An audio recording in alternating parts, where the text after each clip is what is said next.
Jeg er live igen. Og nu prøver vi at se, om det ikke skulle virke her. Med at få Helle med ind over. Jeg ved ikke helt, hvorfor at det ikke fungerer nu.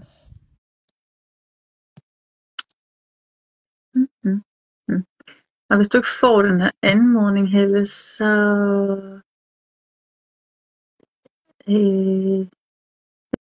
jeg kan se, at du sender en anmodning, men der sker ikke noget med...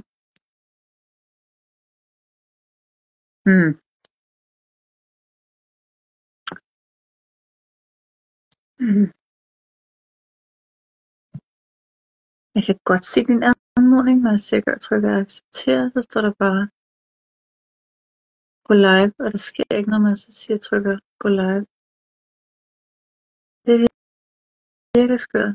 Kan du prøve at se, Helle, om du har fået invitationen?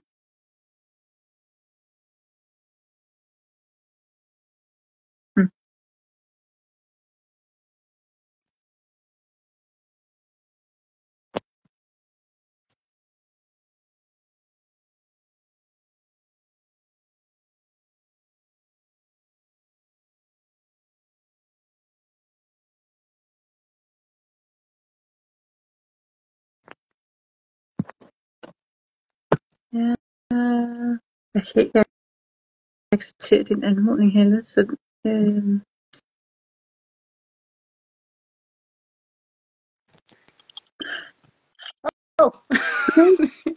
Det er bare lige kamera. Okay, men sådan, det er sådan meget dejligt ting om bare at be with it. Sådan. Yes. I don't know what it was. Nej. Nå, men dejligt, Helle. Ej, super, super dejligt. Jeg var sådan lidt, skal vi begynde at gå på Facebook nu, eller hvad? What to do? Det er så frustrerende, når man ved, hvad der er galt. Altså, Okay, super. Nå, men jer, der sidder der med, I må godt lige sige, hvordan lyden er, for jeg kan høre, der er lidt skratten, men jeg ved jo ikke, om det er alle, der kan høre det. Sidste gang, der var det sådan med Marlene, at da vi lavede Instagram Live, det er, at så blev Marlene nødt til at slukke for sin lyd, når hun ikke sagde noget og sådan noget. Så det var måden, vi løste på. Men så siger vi til, og jer, der sidder og ser med, både om det er så replay, eller om I sidder her live sammen, Helle og jeg lige nu. I må meget gerne skrive i chatten, bare byde ind med, hvad der ligesom kommer til jer, om der skulle være spørgsmål eller bare delinger. Hvis vi ikke tager det lige nu, så tager vi det i hvert fald senere. Men Helle, dejligt. Tusind tak, fordi du havde lyst til at lave den her Insta-live med mig. Det er jo trods alt mest dig, der tager den. Jeg er bare med ligesom sådan lidt tv-vært-agtig, og for ligesom at introducere og være med undervejs, og vi også lige afrunder den sammen. Og jeg har sådan tænkt, at jeg sagde det nok også ved den sidste live, men en af de ting, som kakaoen virkelig er for mig, det er connection. Hvis jeg skal prøve at beskrive det med et ord, det er connection. Det er connection indadtil, og den connection, det også er med andre mennesker. Og det er især en connection med dig, Helle, og en glæde over den fælles situation, jeg føler lidt, det er, fordi der er jo et eller andet sted i os, der begge to har en kærlighed til kakaoen. Og få lov til at dele den. Og jeg vil rigtig gerne dele dig og vise, at hvor dejligt et menneske du er, og hvor dygtig du er, så flere folk kan få glæde af den gave, du kommer med. Og jeg synes jo, at vi har hver vores unikke touch, og det er jo det, der gør det magisk, at vi kan tilsætte vores unikke flavor til det at guide en lille stund med kakaoen. Ja. Så nu ved folk noget om mig, og hvis de nu ikke kommer ind fra din kanal af, nu går vi jo live sammen, så det kan jo både komme fra min kanal, og det kommer fra din kanal, men hvis folk nu kommer fra min kanal, og ikke kender dig, så har du lyst til at sige om, måske bare lidt facts, jeg havde det der spørgsmål, hvem er du?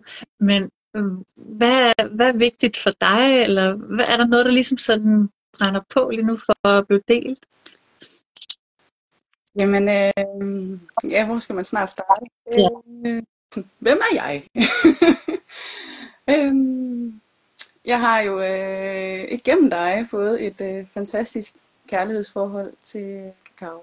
Og nyder virkelig at bruge mine kakaostunder til at prioritere mig selv i en hverdag med de 3 skønne unger, jeg har sat i verden, og så sammen med min mand, som det kan nogle gange være lidt en udfordring at huske på. Og det er som om det at have mine kakaostunder, det hjælper mig utrolig meget til at kan skabe de stunder for mig selv. Ja, det genkender jeg virkelig godt som mor til 2. Godt nok ikke 3, men stadig, der er stadig børn herhjemme. Og det er indimellem steder, hvor at det er så nemt at blive revet ud af alt det, man laver, og skulle gå ind i et nu hele tiden, ikke? Altså sådan helt sådan omstille sig. Og det gør bare, at det nogle gange er svært ligesom sådan at være hjemme på en eller anden måde, ikke? Når der er så mange andre. Ja, det ved jeg ikke. Ting, der ligesom sådan får en til at få antennerne lidt længere ud, ikke? Ja. Dig og mig. Du og jeg. Du og jeg, vi har da kendt hinanden i nogle år efterhånden. Var det i år 2018? Eller hvad? Kan det passe? Ja, så jeg begyndte jo at følge dig, fordi da du boede hjemme i Katrines kælder, og I havde også kakaostunder. Og så blev jeg nysgerrig, og så mødte vi hinanden første gang, da jeg var på Katrines, jeg får lyst til at sige Flower Power event, for jeg kan faktisk ikke huske, hvad det hed rigtigt, men det var sådan noget omkring det her med energi, og så har jeg været med på nogle af dine workshops, og jeg har taget Katrines uddannelse, så der har jeg jo så også haft fornøjelsen af dig, og så har jeg taget din Space Holder. Så ja, det er virkelig nogle år, at når du lige siger 2018, hold op, ja, siden den render. Ja, jeg synes, der var et eller andet med, at du kom på workshop der. Sådan, der var sikkert også noget på Katrines, men der var så mange mennesker. Så jeg føler virkelig sådan, at det var der i Aarhus. Så det var dejligt at få lov til at følge dig. Og en vigtig ting at sige, det er jo også, at du forhandler kakaoen i Aarhus i Nordjylland. Yes. Og holder ceremonier og sessioner. Ja. Jeg har jo fundet ud af at tage din uddannelse og været mega lækkert arbejde og arbejdet ind i snart et år. Ja. Det år af. Så ja. Ja, fordi en af de her ting, som jeg jo også synes er vigtigt, det er, at det hele skal gå ikke op i, at det her det er jo en guide, men det er bare lige for at give en introduktion, som på en eller anden måde giver en form for grounding, og grounding er også i min optik super essentielt for at tage kakaoen ind, og vi bliver nødt til at være på et andet level, en anden frekvens, som planter arbejder på. Så det er lige sådan at have sådan en introduktion til at starte med at se, who the fuck is Helle, hvis man ikke ved, hvad du er. Og måske også bare lige sådan, hvad er vores connection? Det synes jeg i hvert fald er meget rart. Men hvad hedder det? Jeg synes også, det er vigtigt at sige, hvor at man ligesom kan finde dem, men det er måske noget, vi kan afslutte med. Du har jo nogle ceremonier også, som er så vigtige, at du får ud. Så hvis når man hænger med hele vejen, kan man også vide, hvor man ligesom sådan kan finde dig. Og hvilke ceremonier du har. Du har nogle upcoming her i februar og marts, ikke? Det har jeg. Jeg kan lige se, at der bliver skrevet, at det er utydeligt, når jeg taler. Så jeg prøver lige at sætte en mikrofon i. Okay. Det var meget godt set. Og ja, den besked. Nå, det var godt, du tager det. Jeg har også set Christina skrive, nå. Og så har jeg ikke fået noget. Det er fordi, hun skrev lidt op over. Okay. Den kunne jeg ikke se. Nu, eller er det det samme, når jeg taler? Ja, nu ved jeg, der er lidt forsinkelser på, så lad os måske bare lige snakke, så kan man bare byde ind med, hvis det er bedre eller ej. Men Helle, jeg tænkte på, jeg spurgte jo dig, om du havde lyst til at lave den her guidning. Og du så heldigvis, ja, det føles som om, jeg spørger, om du vil gifte dig med mig, og det vil du heldigvis. Og det er simpelthen fordi, jeg synes, at du har så meget dejligt at byde ind med. Jeg kan huske på Sacred Cacao Space placeholder training, da vi holdt den, var det i 2020, eller 2019, jeg kan snart ikke huske det, jeg tror det var 2020, at da I skulle sidde og guide hinanden, der var det sådan en, wow, okay, en af de ting, jeg virkelig så i dig, det var den her altomfavnende nærvær, og virkelig sådan en groundende energi. Og det ved jeg ikke, om fordi du er også mor, eller jeg har bare fornemmelsen, at du altid har været sådan, men at det måske det er sådan, den der altomfavnende energi, som er virkelig, virkelig dejlig. Så derfor er jeg glad for, at du sagde ja. Det synes jeg, at rigtig mange kan have glæde af. Og jeg spurgte dig selv, hvilket tema eller hvilken intention, du synes, der var vigtigt at bringe med ind. Og du nævnte jo lidt i starten, men måske du har lyst til at bare lige at nævne lidt sådan, hvorfor det er vigtigt, synes du? Altså det, som jeg nævnte med, at både, jeg vil næsten sige, både før jeg fik børn, og især efter jeg fik børn, det der med at prioritere tiden til mig selv, det synes jeg nogle gange kan være svært.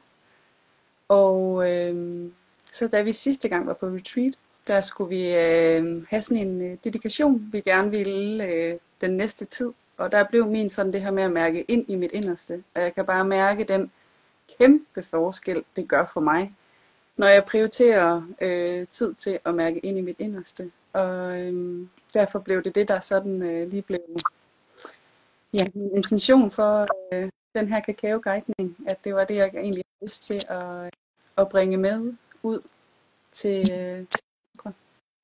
Ja. Måske kan du bare lige kort, hvis der kommer noget til dig, men jeg fik bare lyst til at høre dig, hvad er sådan forskellen, når du så prioriterer dig selv, til når du ikke prioriterer dig selv? Hvad er det? Ja, så løber jeg mange ting af sporet, når jeg kommer til at tage mine beslutninger udefra, i stedet for, når jeg tager mine beslutninger indenfra, så føler jeg lidt mere, at jeg får taget nogle beslutninger, der er velovervejet på en anden måde, og jeg mangler lige alignment, er lige det ord, der lige kommer til mig, med hvor jeg er på vej hen af selv, egentlig. Det lyder enormt rart. Ja. Sådan, hvor du har hele dig med på en anden måde, ikke? Mm. Jeg synes godt, jeg kan mærke det, når at jeg glemmer at tage mig selv med. Så er det der, hvor jeg begynder at blive overvældet nemt, og sådan. Ja, jeg synes, det hele virker jo. Ja. Mm.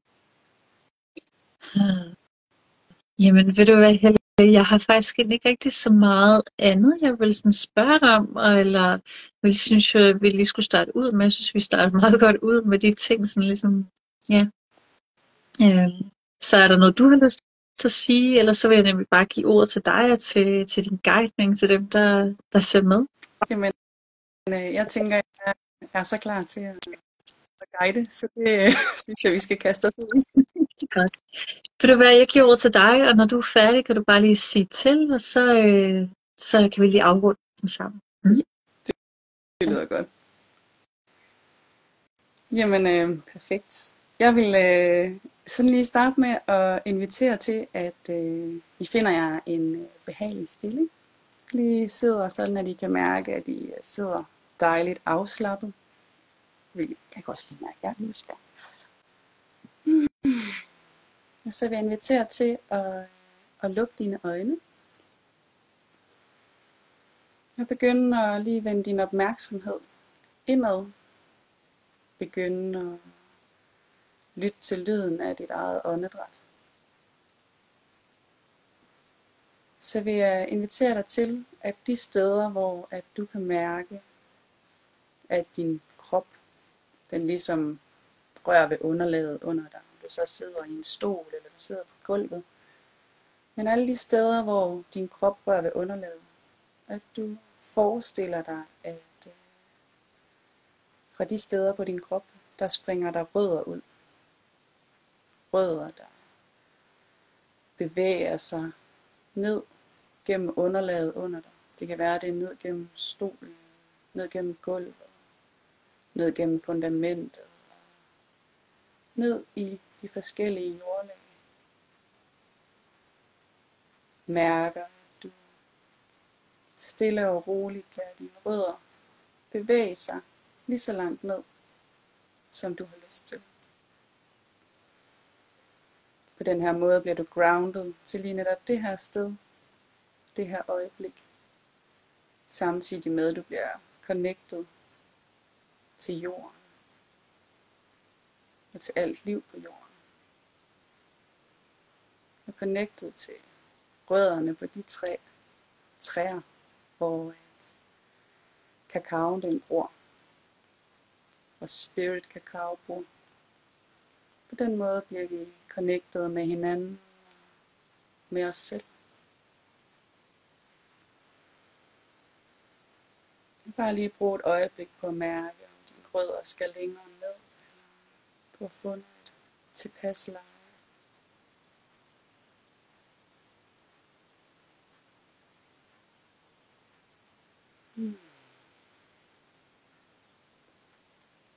Så jeg vil invitere dig til at tage din kop kakao op i dine hænder. Og lige dufte.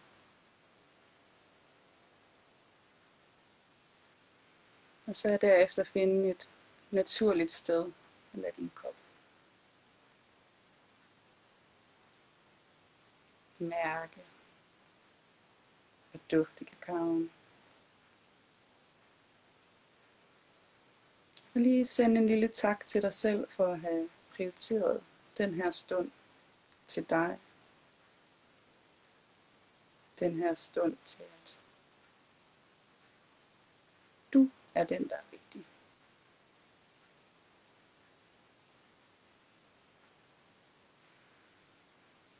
Mange gange, når vi render rundt og i en hverdag, hvor vi har mange krav og forventninger fra både os selv og dem omkring os, så er det her en forventningsfri stund, hvor der bare er plads til dig og din kop kakao.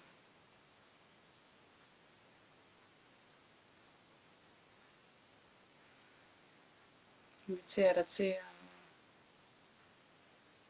mærke ind og se, om du i dag har en intention for din kop kakao. En intention, der kan bringe dig videre og dybere i connection med dig selv og med spirit kakao. Det kan være en intention om at prioritere dig selv mere. Det kan være en intention om at åbne mere op for din kærlighed. Det kan være et ord, eller en følelse, eller en farve, der opstår. Jeg inviterer dig til at dele din intention højt. Når vi deler med verden og universet, så kommer der mere power bag vores intention.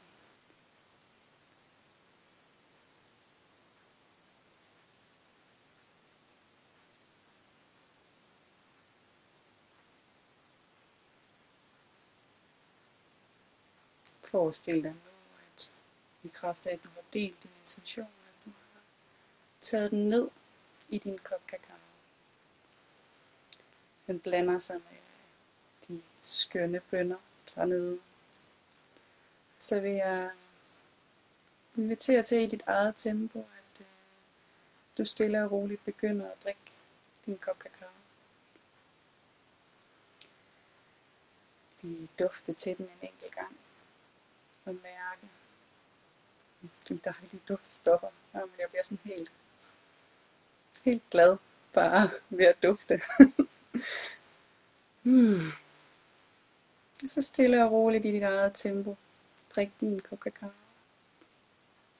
Og forestil dig, hvordan at din intention den fordeler sig med ud i din krop, ud i dine celler. Både de her, sådan for mig, det her billede af den her flydende kærlighed, der bare fylder din krop og bliver fordelt ned i din krop, sammen med din intention. Og din intention, den fortsætter videre ned i de rødder, du satte i start. Fortsætter ned gennem jordlagene, hele vejen ud, ligesom forplanter sig i connection med jorden.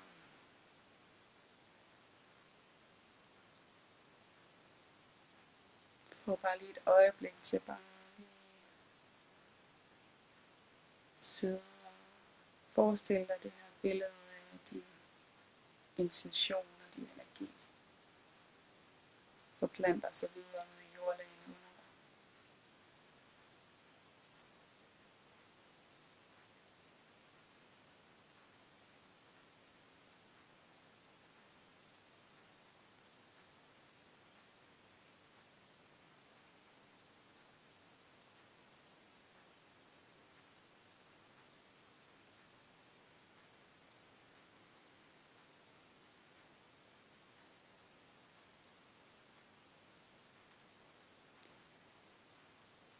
Inviter dig til at vende opmærksomheden tilbage til din krop.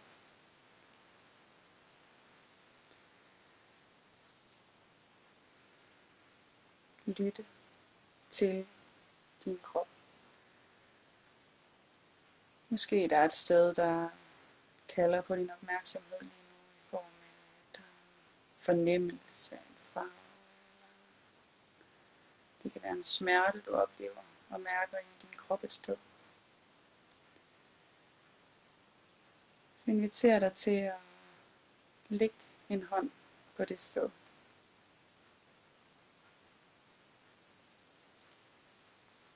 Sådan lidt som om, at hvis nu din hånd den havde ører, hvad er det så det her sted på din krop ønsker at fortælle dig?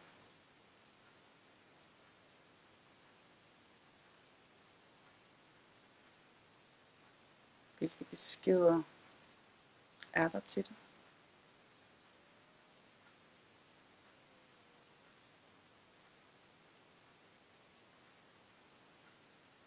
Nogle gange så kan det blive sådan, jamen, der er slet ikke noget, den siger ingenting. Det kan også være rigtigt på nogle dage. Andre dage kan det simpelthen være den her med at blive ved med at øve sig i at mærke ind. Så vi kan få de små beskeder fra vores krop om, hvad den ønsker at sige til os, når der er noget, der opstår.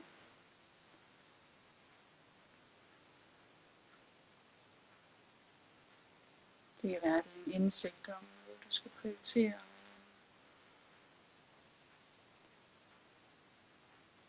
Ja.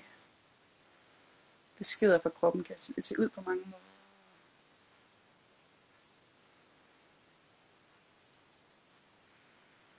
Og nogle gange, når vi sender vores opmærksomhed til et bestemt sted i kroppen, så kan det også flytte sig. Så bare invitere dig til at lade din hånd følge med, hvis det er et nyt sted, der kalder på din opmærksomhed. Lytte til din krop og sende noget kærlighed til det sted på din krop.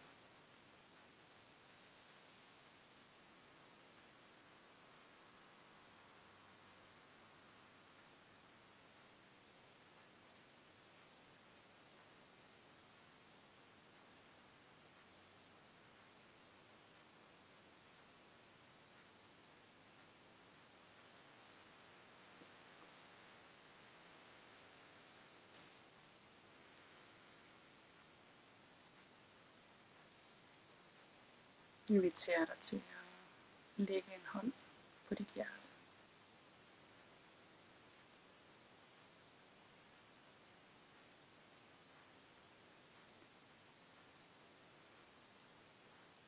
Mærke den store kærlighed, der bor herinde. Den store kærlighed, som vi nogle gange får lukket en lille smule ned for at passe på os selv. Fordi vi har haft oplevelser af at blive såret gennem vores liv. Så bytter vi lidt beskyttelse på for at passe bedre på os selv.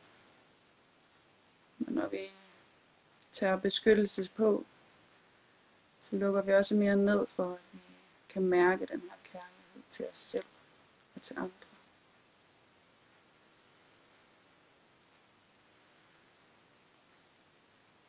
Så inviterer dig til at lige bruge et øjeblik på at mærke ind i, kunne jeg måske fjerne et lille lag beskyttelse. Åbne lidt mere op, for at kan mærke kærligheden til mig selv. Mærke de beskeder, der er.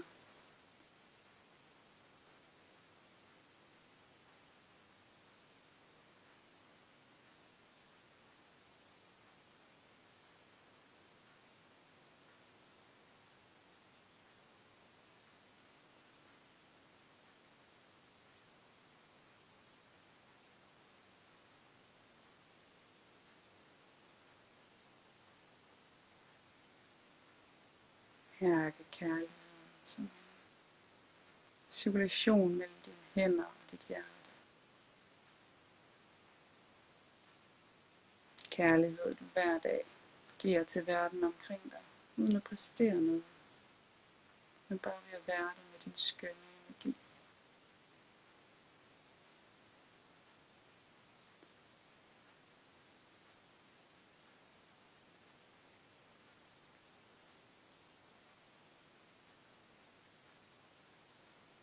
Lyt til dit hjerte.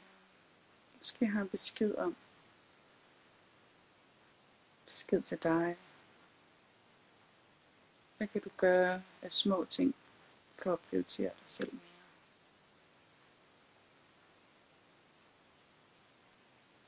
Det kan nogle gange være små ændringer. En lille ting vi kan gøre i vores hverdag. For at mærke os selv bedre og mærke vores egne behov. Vi kan starte i det små med at gå på toilettet, når vi skal. Det her med at begynde at høre vores kropsbehov, og få på den måde også nemmere at kan høre vores hjertes behov.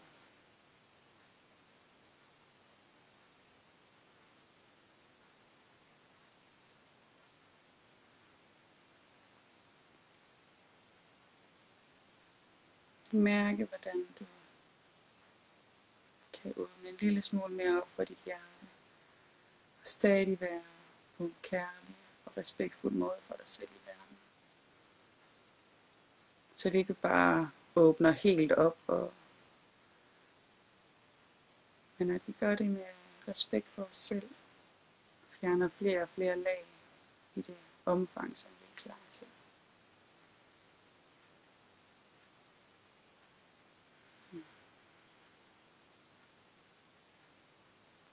Hvis nu der er noget, du kan mærke, at du ikke længere har brug for noget beskyttelse,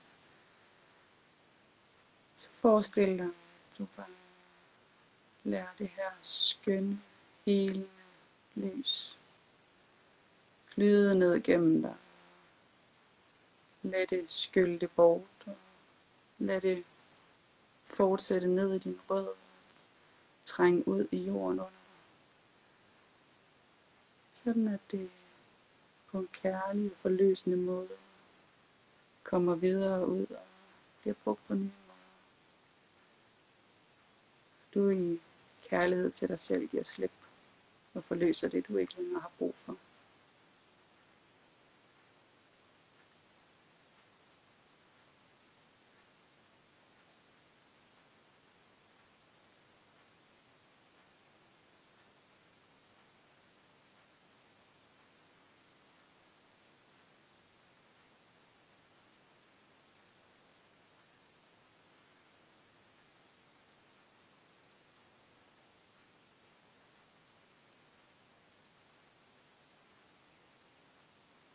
Jeg inviterer dig til at bare lige tage en lille stund her, hvor du sidder og mærker ind i dig selv.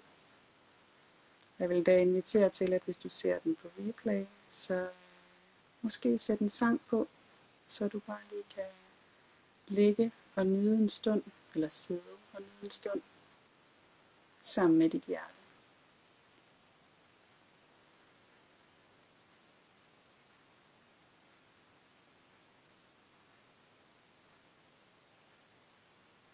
Men her der tager vi bare lige en stille stund på et par minutter, til at du bare lige kan sidde med dig selv.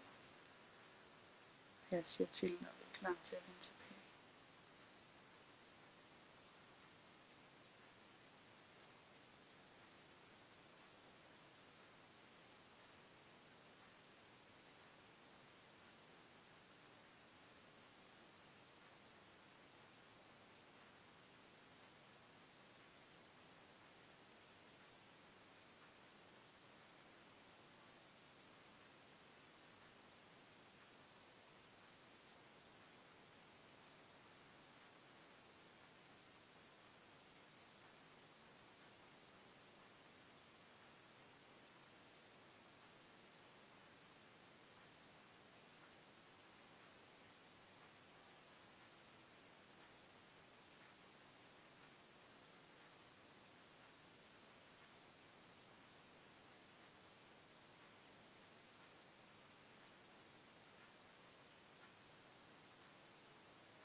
Så inviterer du til stille og roligt at vende tilbage.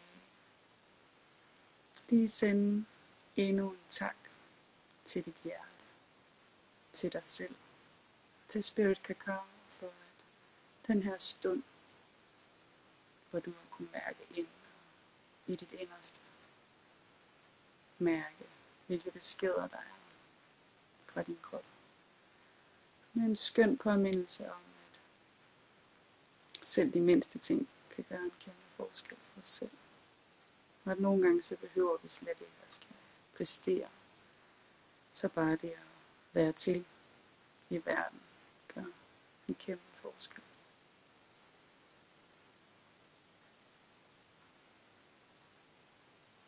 Tak.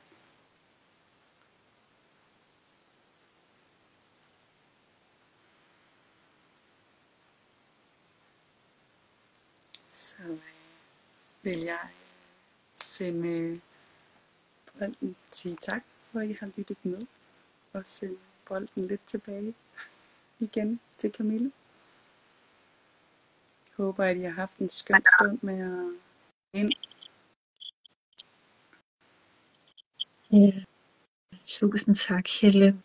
Jeg må virkelig gerne dele i kommentarerne, hvordan det var, og det tror jeg vil være altid bare dejligt, når det er, man sidder og guider folk, men det kan også være rigtig rart, fordi nogle gange så arbejder man på sådan et meget subtilt plan, så indimellem så har man sådan har jeg det i hvert fald, jeg har sådan en følelse af, at det sådan lidt hukommelsestab, eller sådan, jeg kan ikke rigtig helt tage det hele med, jeg kan ikke forstå det hele, mit bevidste selv, men det kan være rigtig rart at dele det også med andre, til trods for, at vi sidder jo på Instagram. Men kommentar kan man ikke se på replay, just so you know. Men jeg vil bare sige tak, Helle, fordi det er jo noget helt andet, når det er, at man har sådan en kort guidning, end når man har 2 til 3 timer. Men jeg formodede virkelig, at det er som om alting var bare aligned, sjovt nok med dine egne ord også, at jeg havde ikke rigtig sådan gået og tunet så meget ind i din intention, men allerede med det samme, der sad med kakao, så bare det dufte og den der connection med kakaoen, jeg havde sådan en følelse af, at der er et eller andet omkring mit hjerte, der bare skal have plads. Og jeg kunne bare mærke, hvordan det blev fyldt op og fyldt op. Så ja, det er virkelig dejligt at få lov til at modtage det. Så tusind tak for at dele det. Ja. Jeg sikkert kommer nogle tak undervejs. Jeg tror ikke, det er alle kommentarer, jeg får ind. Så hvis der er et eller andet overser, må du godt lige sige til.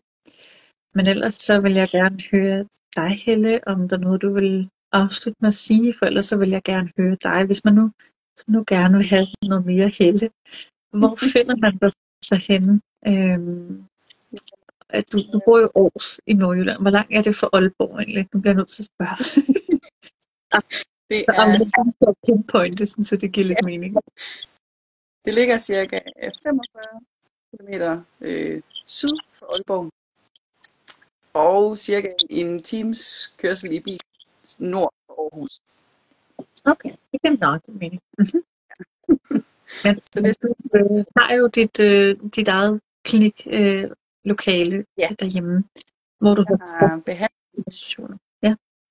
Ja, der har jeg har behandlingsrum til, at jeg laver de her holistiske energiterapeutbehandlinger, og så holder jeg jo breathwork-sessioner i mit behandlerrum herhjemme også. Jeg er simpelthen så super glad for at have lokalerne herhjemme, fordi det er utrolig godt sammen, når jeg nu har min familie også. Det er ikke helt stort nok til at holde ceremonier andet, når det er meget, meget små ceremonier, jeg holder. Men jeg har lige fået lavet en ny aftale med sådan et landsted, som har simpelthen de lækreste lokaler. Og der skal jeg jo holde min kakaoceremoni ude her i februar. Og skal også holde en gruppe-session derude her i februar måned. Så, men kan du lige sådan, nu ved jeg godt, at man måske ikke helt husker datorerne bagefter, men sådan, kan du bare lige sådan, kan du huske datorerne nu her? Der var noget med den 18. februar, var der ikke? Jo, den 18. februar, den 18. februar, der holder jeg en gruppe breathwork-session. Og både min breathwork-session den 18. februar, og så min kakao-ceremoni den nu skal jeg 24. februar, ja. Der er intentionen faktisk det her med plads til dig. Og det er sådan ligesom været det, der ligesom er mit tema for begge eller de arrangementer. Ej, det lyder virkelig, virkelig nærende, og som jeg nok ved, det er, at man behøver ikke nogen forudsætninger for at komme. Nej, der er simpelthen plads til alle, og lidt afhængig af det sted, jeg bor, så er der rigtig mange erfaringer med kakao og ceremonier, så jeg har haft rigtig mange førstegangsdeltagere, og de har været gode oplevelser i at blive guidet igennem, så det skal jeg nok tage kærligt hånd op, hvis at man er nybegynder. Ja, helt sikkert. Altså jeg vil også sige, det er dejligt at høre, der kommer, hvad kan man sige, en førstegangs ceremonister til, eller hvad man må kalde dem. Men jeg tænker også, hvor er de henne? Fordi der må være så mange, fordi når jeg ser, hvor jeg sender kakao ud hen til landet, så er der virkelig meget til Jylland. Altså virkelig mange forsendelser til Jylland. Hvor jeg tænker, de gemmer sig. Så et eller andet sted. Ja. Men det er virkelig dejligt. Jeg tænker, at folk kan jo følge med. De kan vel også skrive til dig, hvis der er, at de ønsker at komme med, eller har spørgsmål. Eller, altså, jeg har jo spurgt dig, om du vil være med. Jeg står fuldt ud inden for den, du er, og hvor dejligt et space, du skaber. Jeg har jo heldigvis fået lov til at opleve det nogle gange under uddannelsen, også i år. Og ja, virkelig nyder det. Så kærlig, stor anbefaling fra min side af. Ja. Tak. Hvor man i nærheden må også gerne købe sin kakao af dig. Du er jo forhandler. Ja. Men jeg kunne se, at der kom nogle dejlige kommentarer ind.